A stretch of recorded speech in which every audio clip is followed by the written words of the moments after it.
Senator Vance. Okay, thanks, Madam Chair, and I'll try to be brief here because I do have to run after my 5 minutes are up. But I wanted to direct the first question to Commissioner Slaughter.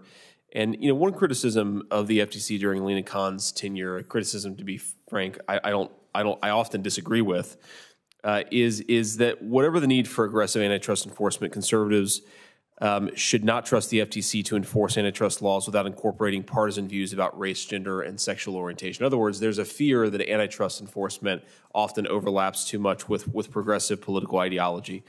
You're somewhat vulnerable to that criticism, having said in the past that antitrust should be used to combat systemic racism. So I just wanted to give you a sense to sort of explain your own views. Let me just ask directly, do you think the FTC should be thinking about race, sexual orientation, gender identity when deciding whether to bring an antitrust case? Thank you, Senator. I enjoyed the opportunity to get to chat with you a little Likewise. bit yesterday, and I'm happy to answer the question today. I think it's really important that all Americans deserve the equal protection of the laws that the FTC enforces. We can't change what those laws are. That is for you to do. We have to be squarely within the bounds of the FTC Act and related statutes. But within those boundaries, we have to make important decisions about which cases to bring and what to prioritize.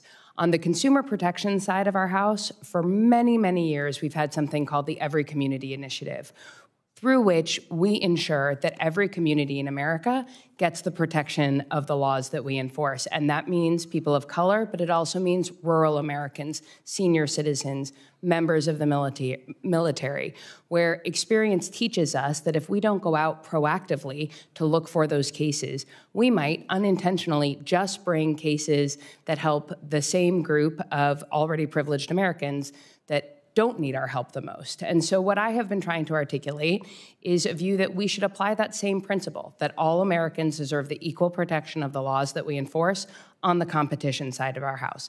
And one of the ways that that matters is, for example, if we just made decisions about which merger to investigate, say which hospital merger to investigate based on where we thought there was likely to be the highest dollar harm or the highest dollar value of the merger, we would probably focus our hospital merger enforcement program on high dollar urban centers where high cost care is being delivered. And that would leave out rural areas where hospital closures can have a cascading effect throughout the community. So I think having transparency into who our work is affecting and how is an important thing for us to do. Sure. I appreciate the answer there. And just one last question also to Commissioner Slaughter. So I wonder about the intersection and how you think about the intersection between viewpoint discrimination and antitrust enforcement. In particular, one thing that we've heard a fair amount from some of our friends who work in, to be direct, conservative media, is that you sometimes have what look like coordinated advertiser boycotts that seem to be directed specifically at particular organs of the media. And I wonder, when you think about sort of competition and harms to competition, do you think about viewpoint discrimination as the sort of thing that proper competition policy can address? I'll be honest, it's a really interesting question to which I would like to give a little bit more thought before giving you a thorough answer.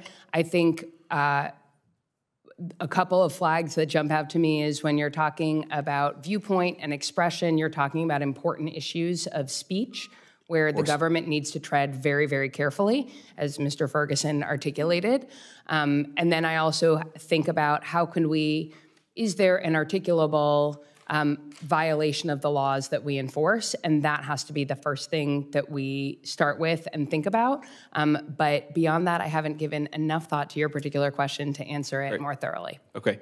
We'll follow up then, because I would love to get a response after you've had more time to think about it. Appreciate all of you being here. Appreciate all of you being willing to serve, and I yield the remainder of my time.